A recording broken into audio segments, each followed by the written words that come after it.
Რეფორმისტული პარტია საკრებულოს წევრებს მოუწოდებს თბილისის მერის გიგი უგულავას უნდობლობა გამოუცხადონ. შრომითი პარტია წყლის ტარიფის საფასურის ზრდას აპროტესტებს. პაატა ჯიბლაძის ინფორმაციით თბილისის მერმა იცხრა, როდესაც განაცხადა, რომ წყალი გრაფიკით მიწოდებული მოსახლეობისთვის არ გაძვირდებოდა.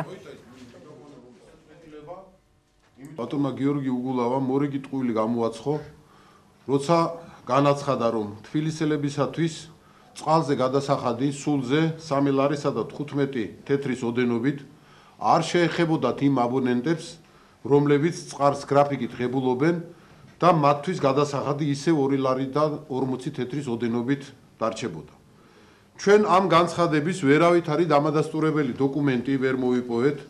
სამაგიეროდ ხელთა გვაქვს სემეკის შესაბამისი დადგენილება და შესაბამისი წერილი, სადაც დადასტურებულია ის ფაქტი, რომ უგულავას მორიგი ტყუილი უთქვია დედაქალაქის მოსახლეობისათვის